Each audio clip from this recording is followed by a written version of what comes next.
Well, to our viewers in the United States and around the world, hello everybody. Well, as we all know, last weekend we heard the news that the 16-year-old girl who has been held hostage for the last several days by what he seems to be a close family friend is, of course, alive and safe.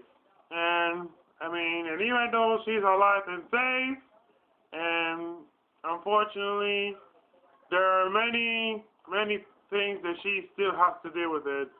She has to come to terms with the death of her mother and her little brother. And I know there's always speculations that her and her abductor, actually her abductor believes that he has a crush on her. But apparently there's always speculations because he happens to be a very long time family friend.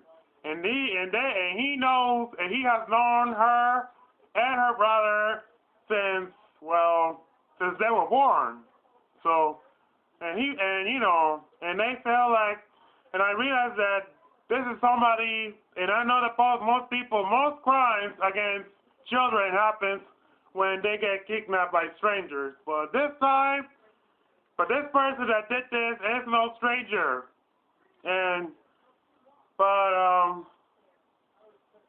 But really, what does he want from her? But bottom line is that thanks to the prayer, and it took a lot of praying for her to be found safe. And we all heard interviews of people we heard interviews of family members of how badly they want her safe. But what can I say? It's great that she is alive, but it's also sad at the same time because there are two people in her life that they're no longer here. And because why? Because they both murdered by this person, this guy. And the police got him and killed him.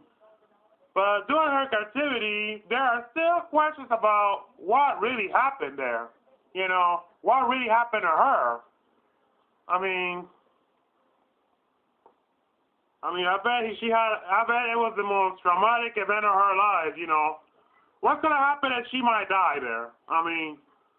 That's the only thing that the people are waiting for. But the bottom line is that, thank the Lord that she is alive today.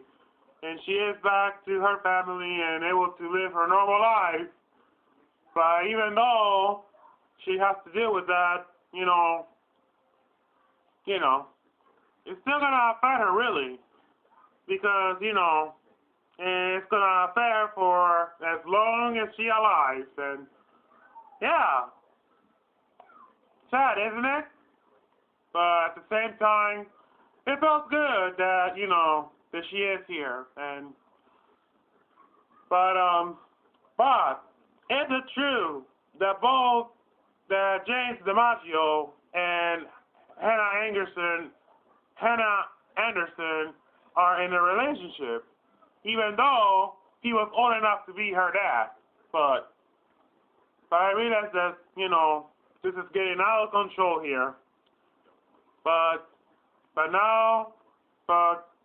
I guess unfortunately it's something that we probably might know a few days from now. But I guess in the meantime, we just have to thank God that that she is alive, that she is a survivor, and we can all be all hoping for what's best for her.